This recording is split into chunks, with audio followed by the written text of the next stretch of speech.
Voy a discutir con ustedes esta mañana el debate anarquista-minarquista. Este es un debate entre dos grupos de libertarios, por lo que ya hemos limitado el debate a un número bastante pequeño de personas.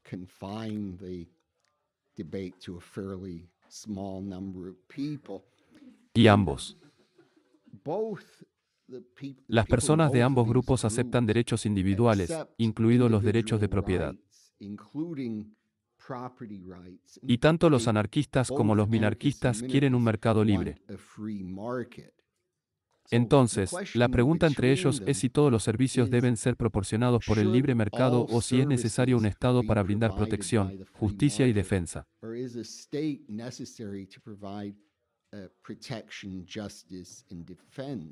Debo decir que el término anarquista es familiar en la ciencia política. Pero minarquista fue una palabra acuñada por Sam Konkin, que era libertario. Era un agonista, es decir, alguien que creía que la producción debía tener lugar en pequeñas empresas. Y era muy bueno para encontrar términos que se hicieran populares. Y Minarco fue una de sus monedas. Otro fue el que acuñó en referencia a la gran cantidad de organizaciones controladas por Charles Koch y su hermano.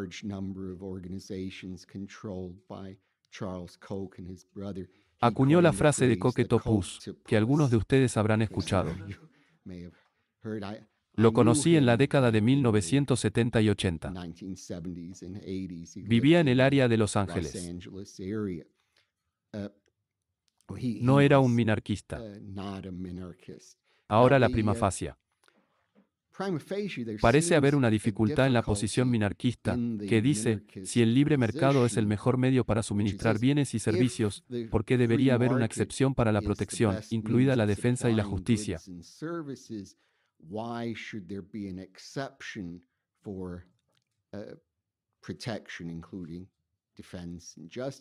Si un mercado libre es tan bueno, ¿por qué este tipo de servicio es una excepción? Y de hecho, fue precisamente esa línea de pensamiento la que llevó a Murray Rothbard al anarquismo a fines de la década de 1940 que lo convenció de la conveniencia general del libre mercado.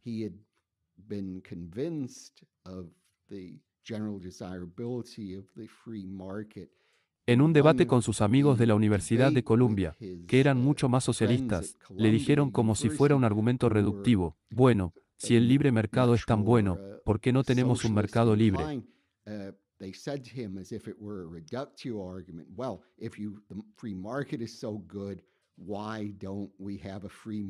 En defensa, como si fuera una idea obviamente absurda y Murray Rothbard pensara que en realidad es un buen argumento.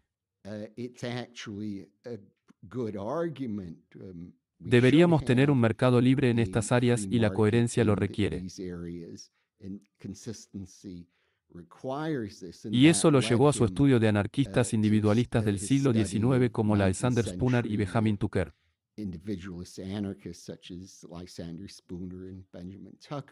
Entonces, prima facie, existe esta dificultad para la posición de Minarco. Ahora, un argumento a favor del Estado que muy a menudo se nos da que somos afortunados de poder dejar de lado en esta literatura económica estándar, que es usted.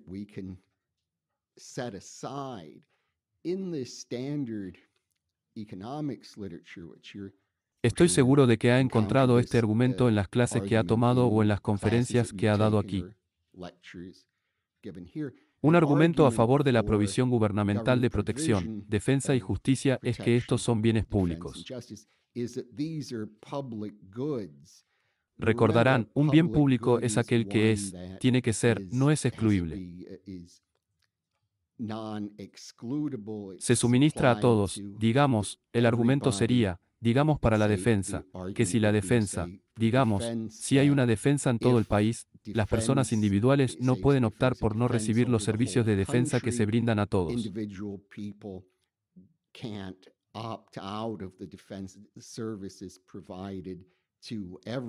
Se suministra de forma conjunta y no es excluible. Entonces, el argumento es que el libre mercado no puede suministrar tales bienes públicos, o no puede suministrarlos de manera eficiente. Ahora hay mucho que decir sobre lo que está mal con el argumento de los bienes públicos, pero afortunadamente no tenemos que entrar en eso en esta conferencia. Y pregunta, ¿puede ver por qué no? Bueno, recuerden, el debate es entre anarquistas y minarquistas. Y los minarquistas son personas que piensan que el libre mercado puede abastecerlo todo, excepto la justicia de protección de datos. Pero hay muchos más bienes públicos que eso, por lo que no favorecen la provisión no de mercado de los otros bienes públicos.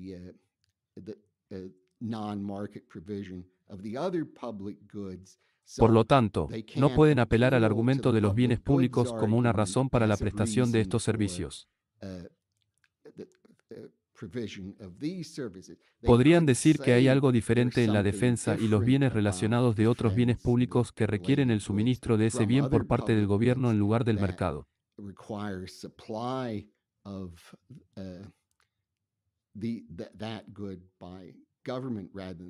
Pero en general no pueden apelar al argumento de los bienes públicos. Así que, afortunadamente, no tenemos que considerar esa y sus diversas complejidades. Debo decir que un par de puntos más es que cuando hablamos de anarquismo versus anarquismo, la pregunta surgiría sobre qué territorio estamos hablando de esto. No entraré en detalles, pero en general uno tiene en mente algo así como el territorio similar al de un Estado-nación moderno. También se podría, cuando se habla de derechos individuales, permitir a los anarquistas y minarquistas que favorecen los derechos legales, pero su teoría moral no tiene derechos en un nivel fundamental.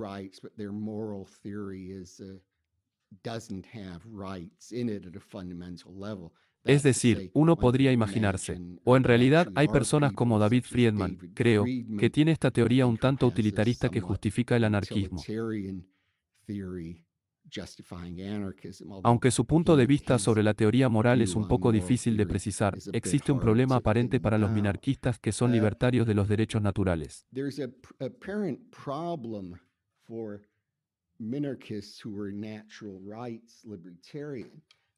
El Estado afirma tener la única autoridad legítima para autorizar el uso de la fuerza. Ahora, dentro de los estados, muy a menudo hay otras personas o agencias que usan la fuerza. Por ejemplo, personas que actúan en defensa propia o empresas de seguridad privada. O a veces los estados han permitido que los sindicatos usen la violencia para evitar que la gente rompa las huelgas. Entonces, muy a menudo en los estados hay otros grupos que no son el Estado que están usando la violencia, pero el Estado afirma ser la autoridad final para determinar bajo qué reglas operan.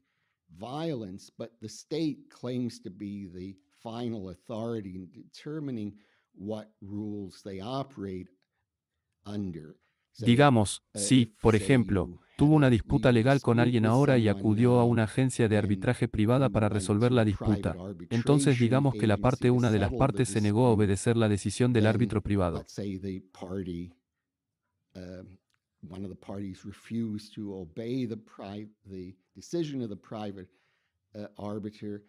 Entonces, las medidas que podría tomar para hacer cumplir la sentencia dependerían del Estado. El Estado reclama la autoridad final para establecer las reglas para el uso de la violencia. Entonces, ¿por qué es un problema para Minarchus? Bueno, supongamos que tenemos un Estado mínimo, es decir, un Estado que se limita a una producción de justicia de protección y defensa, y alguien establece una agencia competidora.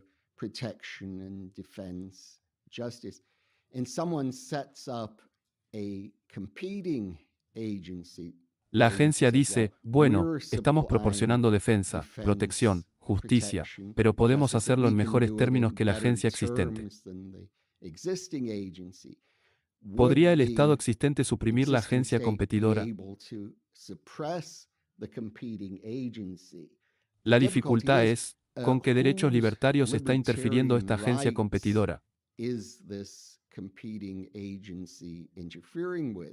De acuerdo con él. Parecería que si el Estado le dice a la agencia competidora, bueno, te vamos a cerrar, simplemente no tienes derecho a existir. Somos la autoridad final para establecer las reglas aquí. Parece estar violando el principio de no agresión, porque ¿cómo ha agredido la agencia competidora contra el Estado?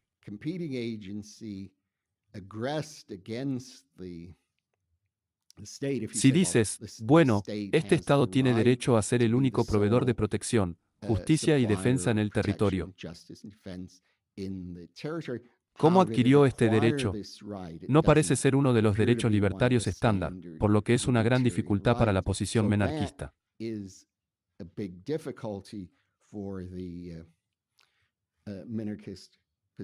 Ese es un problema que tienen que solucionar. Otro problema es que el Estado toma los recursos de las personas a través de los impuestos. De nuevo, esto sería cierto para un Estado mínimo. Dice que usted tiene que pagar por los servicios de protección. Pero, ¿y si no quieres pagar? ¿Y si te niegas? Parece que el Estado es culpable de robo. Así que tenemos aquí dos problemas aparentes para el Estado. Una es que parece estar violando derechos si suprime agencias competidoras, y está cometiendo un robo si toma recursos de las personas mediante impuestos.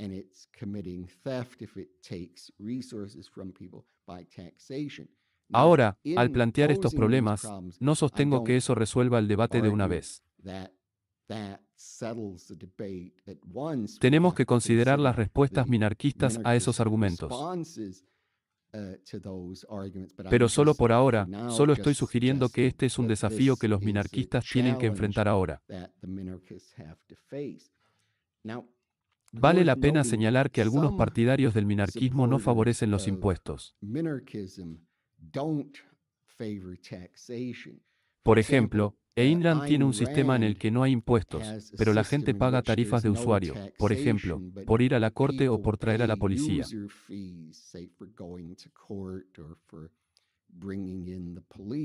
Por lo tanto, no tiene que pagar estas tarifas de usuario.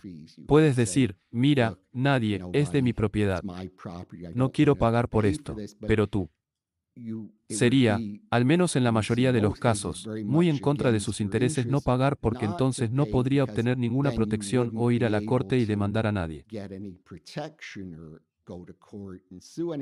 Recuerda, en el sistema de Irán, solo hay una agencia monopólica que suministra estas cosas. Entonces, o pagas las tarifas de los usuarios o no obtienes justicia ni protección. No puedes ir a tu propia fuerza policial y pagar por ello. Y de manera similar, en el estado mínimo de Robert Nozick, lo discutiré con más detalle más adelante, tampoco implica impuestos.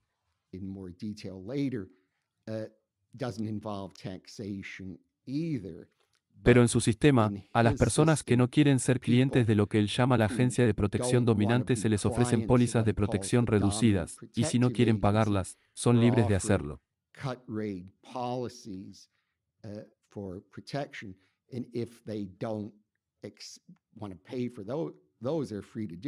Pero, de nuevo, si no lo hacen, estarán severamente limitados en lo que pueden hacer para protegerse y asegurar la justicia. Ahora, ¿cómo responden los minarcos a los problemas que he planteado? Recuerde, los problemas son que el Estado, incluso un Estado mínimo, parece violar los derechos. Ya que si reclama el monopolio de quien ejerce la fuerza sobre el uso permisible de la fuerza, parece estar violando el principio de no agresión y luego, al menos para algunos minarquistas, tomando recursos a través de los impuestos.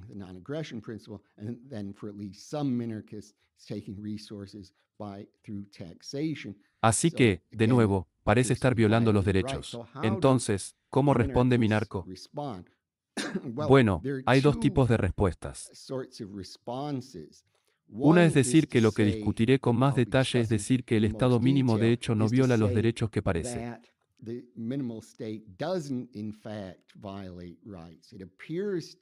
Pero, de hecho, esta es una apariencia falsa. El minarquista afirmó de varias maneras, la más elaborada de las cuales es, por supuesto, la seguida por Robert Nozick, que se podía demostrar que el Estado mínimo no viola los derechos. La otra forma es decir que sí, el Estado mínimo viola los derechos.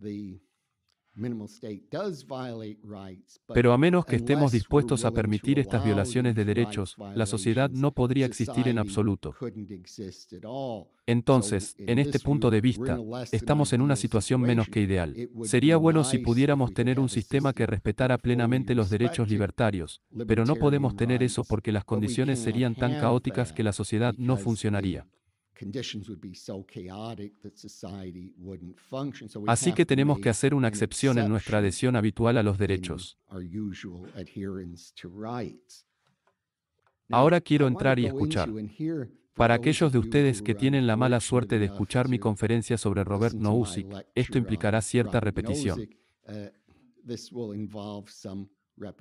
Quiero profundizar en los puntos de vista de Nozick sobre cómo el Estado mínimo, surge de una manera que no viola los derechos de las personas.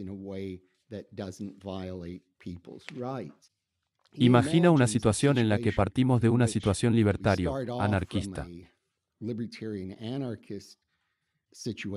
Que personas tienen derechos individuales, derechos libertarios, derechos de propiedad individual, y tenemos un pueblo que se une a las agencias de protección para defender estos derechos. Ahora, cree que es probable que surja lo que él llama una agencia dominante. Habrá una sola agencia que será la que establezca las reglas.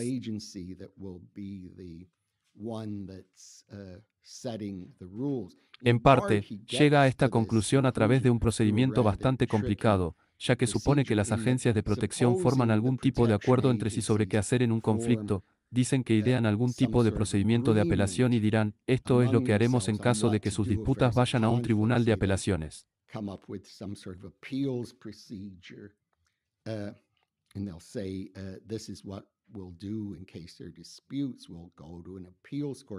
Lo considera como hacer de esas agencias una sola agencia, una sola agencia.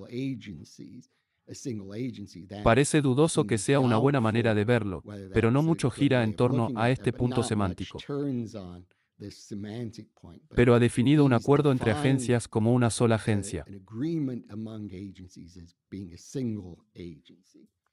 Entonces, ¿qué es una situación? ¿Qué pasa? Digamos que eres cliente de una agencia dominante y te metes en una disputa con alguien que no es cliente. Digamos que la otra persona es un cliente de alguna otra agencia o alguien que es independiente. No es cliente de ninguna agencia. Simplemente hace cumplir sus derechos por sí mismo. Entonces, ¿qué pasaría entonces? Suponiendo que la otra persona quiera juzgarlo en los tribunales de su agencia de protección, entonces surgiría la pregunta, ¿qué procedimiento se utilizaría para juzgarlo?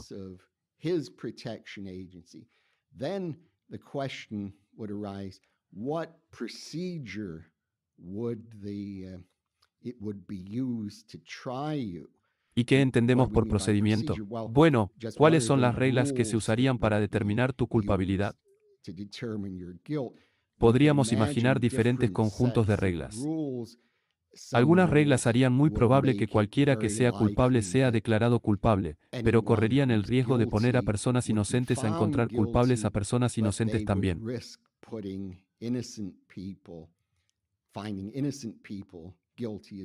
Podríamos imaginar otras reglas que serían extremadamente improbables para encontrar culpables a personas inocentes, pero también liberarían a muchas personas culpables. Por lo tanto, cada agencia presentaría un equilibrio de estas consideraciones. Presentaría algunos procedimientos que darían lo que consideraban una forma de equilibrar a las personas inocentes que son declaradas culpables por error con las personas culpables que son declaradas inocentes por error.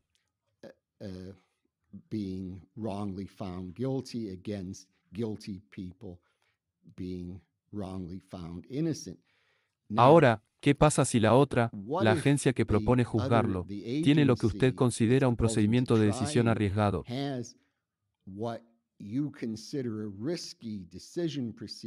Es decir, uno que, digamos, si eres inocente, tendrá alguna posibilidad de encontrarte culpable.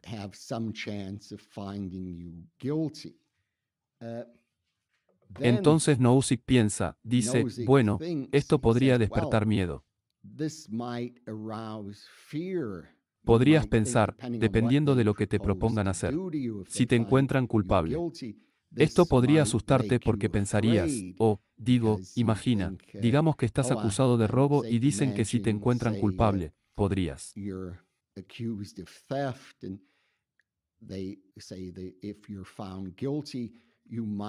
Si no puede obtener el dinero, es posible que se vea obligado a trabajar hasta que pueda pagarlo. Por lo tanto, la perspectiva podría asustarlo, y este miedo estará presente incluso si de hecho no le aplican el procedimiento. Es decir, suponga que sabe que existen todas estas agencias o personas independientes que podrían aplicarle procedimientos de decisión riesgosos. Te sentirás temeroso incluso si, de hecho, no te metes en problemas con ellos y no te aplican los procedimientos. Así que hay una. Según Nozick, existe este tipo de estado general de miedo a las personas que sufren de procedimientos de decisión riesgosos. Entonces, no, dice, bueno, la agencia dominante puede prohibir que estas otras agencias grupales o independientes apliquen tales procedimientos.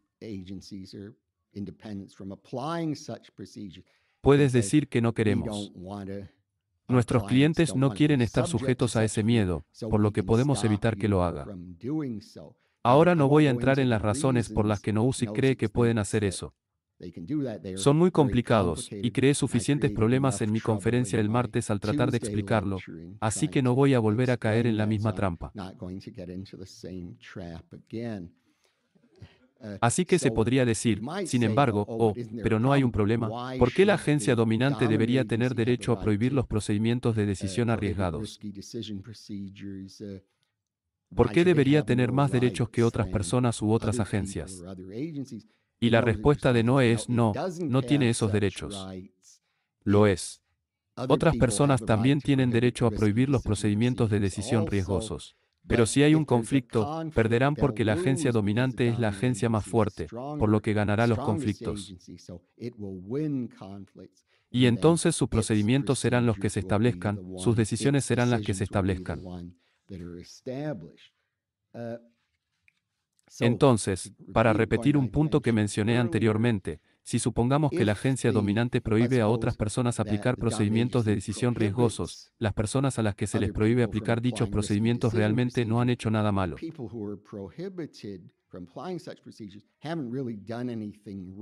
Es solo que tienen una visión diferente de cuáles son los procedimientos adecuados de la agencia dominante. Por lo tanto, en opinión de Nozick, les debe una compensación por prohibirles el uso de estos procedimientos. No puede decir simplemente, bueno, te lo estamos prohibiendo, eso es todo. Y la compensación consiste en ofrecerles políticas de reducción de tasas, protegerlos y ofrecerles justicia y defensa.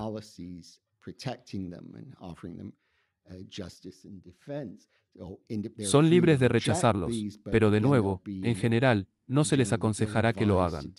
Desde entonces, no estarán protegidos. Ahora, de nuevo, no entraré en detalles aquí. Tiendo a pensar que ese argumento no funciona. Es tremendamente divertido pasar por todas las variaciones complicadas que sabe que da en el argumento. Tiendo a pensar que, en última instancia, no tiene éxito, pero ese es el argumento más elaborado de que el Estado mínimo no viola los derechos.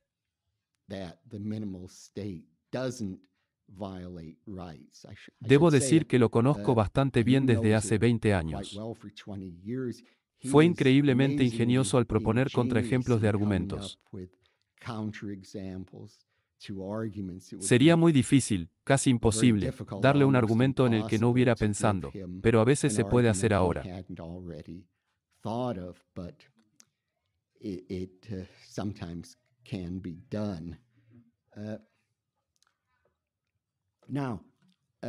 Entonces, como digo, fue el intento más elaborado de argumentar que nosotros, un Estado mínimo, no violamos los derechos a pesar de que prohíbe a los competidores.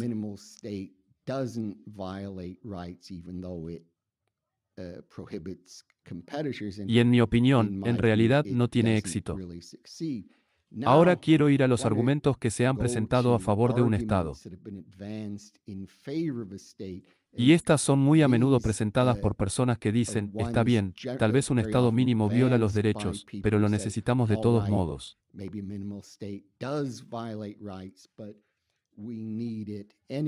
Simplemente no podríamos funcionar sin él. Pero las personas que piensan que tenemos un poder tener una estadía mínima consistente con los derechos pueden presentar estos argumentos.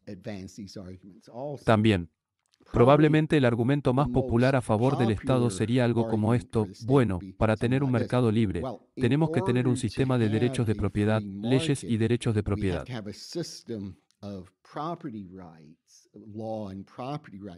Supongamos, por ejemplo, que quiero en un mercado libre, quiero cambiar mis manzanas por sus naranjas. Bueno, tenemos que tener un sistema que diga cuáles son mis derechos sobre las manzanas, o cuáles son sus derechos sobre las naranjas y cuáles son los requisitos para un intercambio. O tenemos que tener reglas en su lugar. Entonces, el argumento es, bueno, no podemos tener un mercado libre para el sistema legal y los derechos de propiedad porque no podemos tenerlo.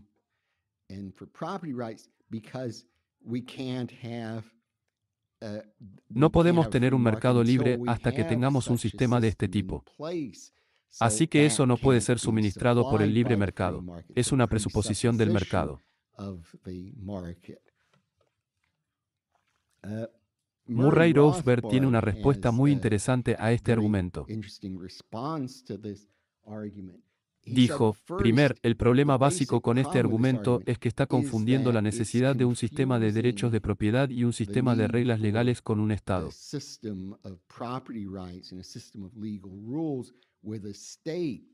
Pero lo que se requeriría para un mercado libre es un acuerdo entre las personas en una sociedad sobre cuáles deberían ser la propiedad, las reglas y el sistema legal apropiados. Entonces, digamos, queremos cambiar manzanas por naranjas y estamos de acuerdo, ¿quién tiene los derechos sobre las manzanas y las naranjas y cómo se especificarán los derechos? ¿Por qué necesitamos un Estado? Todo lo que necesitamos es el sistema de reglas. Ahora podríamos decir, bueno, la gente de hecho se pondrá de acuerdo en un código común. Hace esto.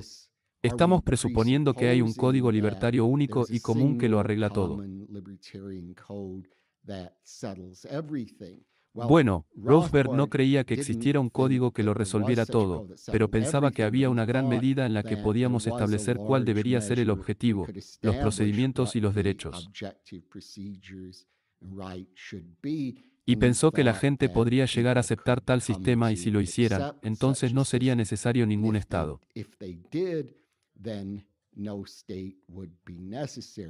En opinión de Rothbard, una sociedad libertaria dependería en gran medida del acuerdo entre las personas sobre cuál debería ser la regla legal apropiada.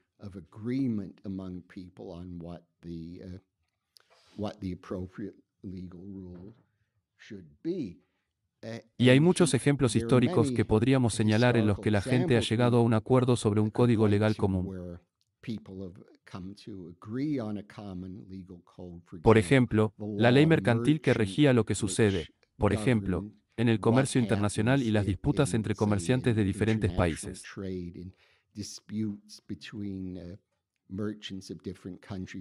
Estos fueron resueltos muy a menudo por tribunales privados, sin traer al Estado. Hay muchos casos. Ed Stringham, quien dio una conferencia a principios de esta semana, tiene un libro que analiza muchos reclamos de acuerdos de disputas de derecho privado. Bruce Benson es otro autor que ha escrito sobre esto. Entonces, en respuesta al argumento minarquista, necesitamos un Estado para un sistema legal, de hecho, no lo necesitamos. Todo lo que necesitamos es algún tipo de acuerdo sobre un sistema de derechos y leyes.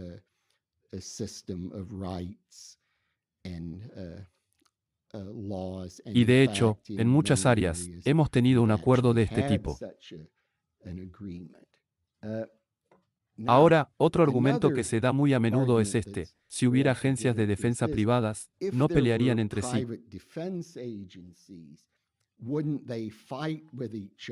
Digamos, exponiendo que soy cliente de una determinada agencia, eres cliente de una agencia diferente y reclamo que me robaste la billetera. Por supuesto, eso no te afectaría mucho si hicieras eso. No sé por qué alguien haría eso, pero supongamos que sucedió y luego conseguí que mi agencia lo arrestara y lo juzgara en sus tribunales.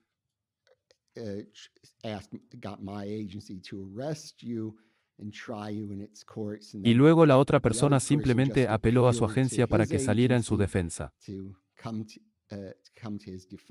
¿No llevaría esto a una pelea entre las agencias? Así que Rothbard dice que no, que sería muy poco probable. A las agencias no les interesaría pelear entre sí. Llegarían a un acuerdo sobre un procedimiento de apelación. ¿Y recuerdas que mencioné esto antes?, dijo Nozick. Bueno, si lo hicieran, serían parte de una sola agencia. Pero esto parece una estipulación arbitraria. ¿Por qué deberíamos decir solo porque hay un procedimiento de apelación que ahora son parte de una sola agencia? Una cosa extraña, no mencioné esto en mi conferencia de Nozick, pero me pareció un poco extraño.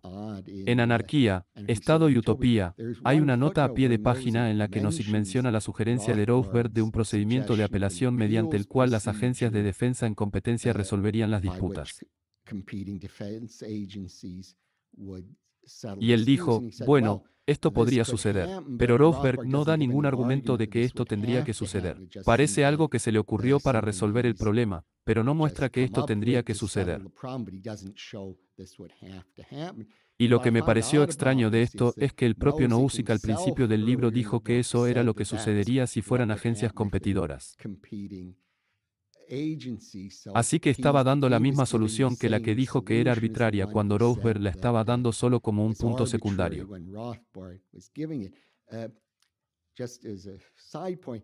Cuando lees Anarquía, Estado y Utopía, es realmente sorprendente cuánto del libro es una respuesta a Rothbard. Realmente es tomar las ideas de Rothbard y simplemente modificarlas en una dirección muy leve, por ejemplo, toda la teoría de la propiedad de la adquisición, y luego transmitirlas a diferentes generaciones. El principio de justicia y adquisición y transferencia es completamente rothbardiano.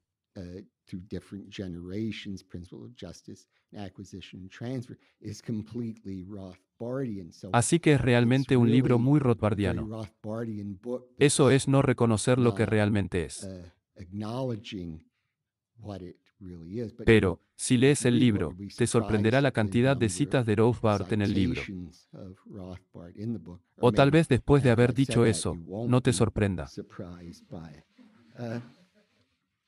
Ahora, otro argumento que a veces se da para un Estado es este: supongamos que hay una disputa, digamos, una disputa entre agencias, como alguien que tenemos que dice que tenemos un tribunal de apelaciones.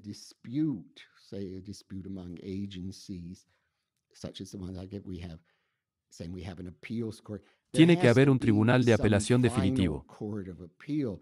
No podemos decir que haya una disputa. Podemos tener un procedimiento de apelación. Luego tenemos una corte de apelaciones diferentes y la gente aún no está satisfecha. Pero tiene que haber un tribunal de apelación final. Así que tiene que haber una agencia que sea la última en la sociedad que resuelva todas las disputas.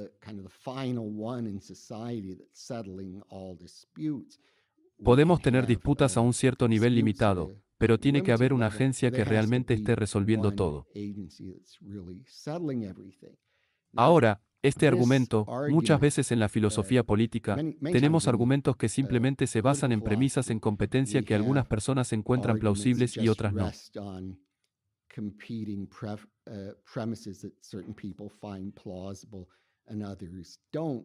Pero y es raro que podamos llegar a una falacia lógica directa. Pero aquí, en este argumento, podemos. Tenemos una falacia lógica real porque estamos pasando de la premisa de que para cada disputa hay un tomador de decisiones final a la premisa de que hay un tomador de decisiones final para cada disputa. There's a final decision maker to the premise. There's a final decision maker for every dispute. Para resaltar la diferencia, si no es inmediatamente obvia, consideremos un caso paralelo. Muy a menudo, si estamos tratando de ver si un argumento es correcto, ayuda simplemente sustituir las premisas donde tenemos la misma forma. Podemos ver mejor el argumento de la estructura. Supongamos que tenemos la premisa, cada persona tiene un padre, que es como la premisa para cada disputa, tiene que haber algún tomador de decisiones para resolverlo.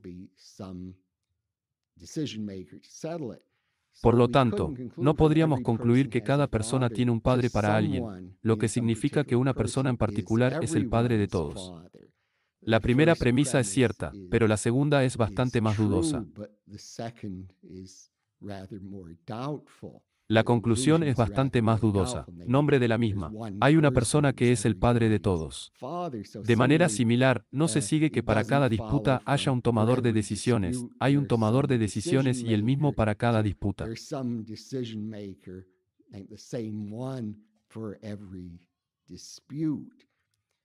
Eso es lo que se llama en el oficio, una falacia de cambio de cuantificador. Sin embargo, eso probablemente no estará en el examen escrito. Ahora, otro problema con el argumento es que comienza diciendo que, para cada disputa, tenemos que tener alguna forma de resolverla.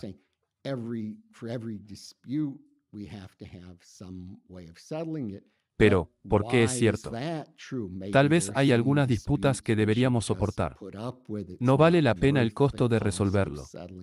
En cualquier caso, no es inmediatamente obvio porque cada disputa tiene que tener un tomador de decisiones. Ahora, otro problema que a veces se plantea contra el anarquismo es lo que se llama el problema de la agencia deshonesta.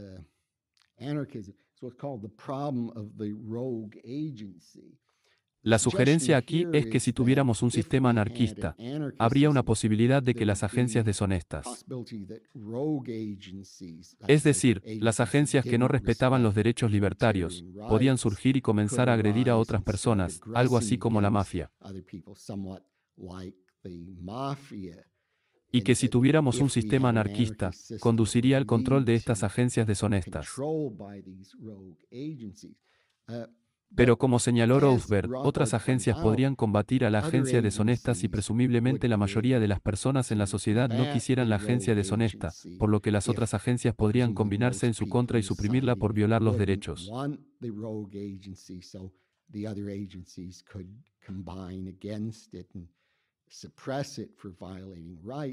Y en cualquier caso, el problema surgiría. ¿Por qué es peor que el Estado? ¿Por qué es esta posibilidad más peligrosa que tener un Estado? Porque si tuviéramos, digamos, un Estado mínimo, entonces habría una posibilidad de que eso pudiera ser tomado por elementos deshonestos que suprimirían los derechos de las personas. Y luego, en esa situación, no habría, hipotéticamente, otras agencias para combatirlo.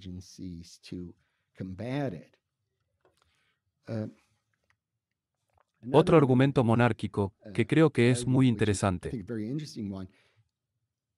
Es interesante porque trata de aplicar el libre mercado contra el anarquismo. La visión anarquista es la posición extrema del libre mercado. Pero este argumento dice que, si bien hay una tensión entre cierto aspecto del libre mercado y el anarquismo, el argumento es que si el anarquismo es una gran idea, ¿por qué no existe ya en el libre mercado, digamos?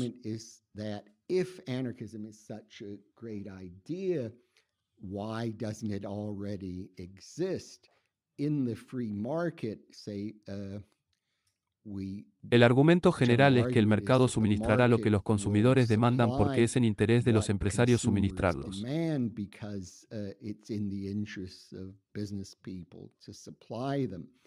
Si el mercado no está suministrando algo, es una buena indicación de que no es rentable hacerlo. Si lo fuera, alguna persona de negocios habría pensando en la idea y se le habría ocurrido. La afirmación es, bueno, no tenemos sociedades anarquistas, al menos las que cubren grandes territorios.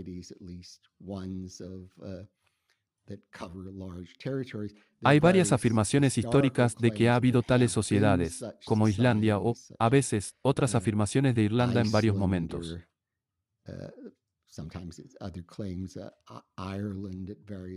Hay todo tipo de afirmaciones históricas, pero no tenemos tales sociedades anarquistas ahora. Así que el argumento es que no.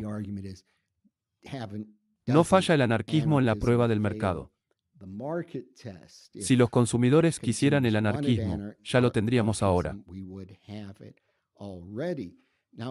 El problema aquí es con el mercado. El argumento es uno en el que tenemos una cierta estructura de derechos y dice que, en esas condiciones, redunda en interés de los empresarios suministrar a los consumidores lo que desean.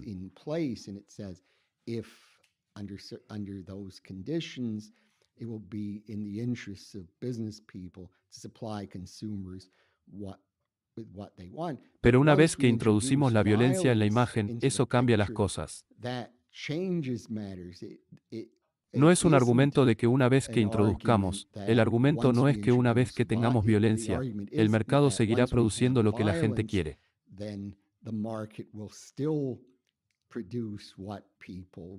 Una vez que se producen violaciones de derechos, todas las apuestas están desactivadas. No podemos decir que debido a que un servicio no se proporciona en tales condiciones, esto demuestra que la gente realmente no lo quiere. Porque ¿cuál es el argumento que se aplica en situaciones en las que tenemos un mercado libre sin violencia? Así que en realidad no. No es realmente relevante aquí. No se aplica si el mercado se suprime por la fuerza. Ahora diría también esto, en la medida en que este argumento tenga algún peso, tendría más peso si hubiera casos de sociedades anarquistas que se hubieran establecido que simplemente se rompieron y no funcionaron.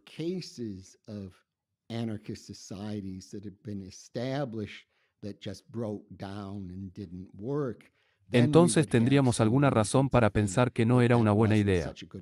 Pero no tenemos una sociedad así, por lo que no podemos decir que el anarquismo haya sido probado y se haya demostrado que fracasa. Ahora, otro problema es que este no es un problema con el argumento en sí, pero es un problema para los minarquistas que usan el argumento es que no lo ha sido. Tampoco tenemos casos de sociedades minarquistas. Entonces, si el minarquista dice, oh, bueno, el anarquista está realmente en una muy mala situación. Debido a que el anarquismo falla la prueba del mercado, entonces no parece que el minarquismo lo haga mejor. Entonces, ¿por qué no deberíamos usar el argumento para mostrar que necesitamos sustancialmente más de un Estado del que permite el minarquista? Así que creo que hemos llegado al final, si no al debate anarquista-minarquista, al menos al final de esta conferencia sobre el debate anarquista-minarquista. Gracias.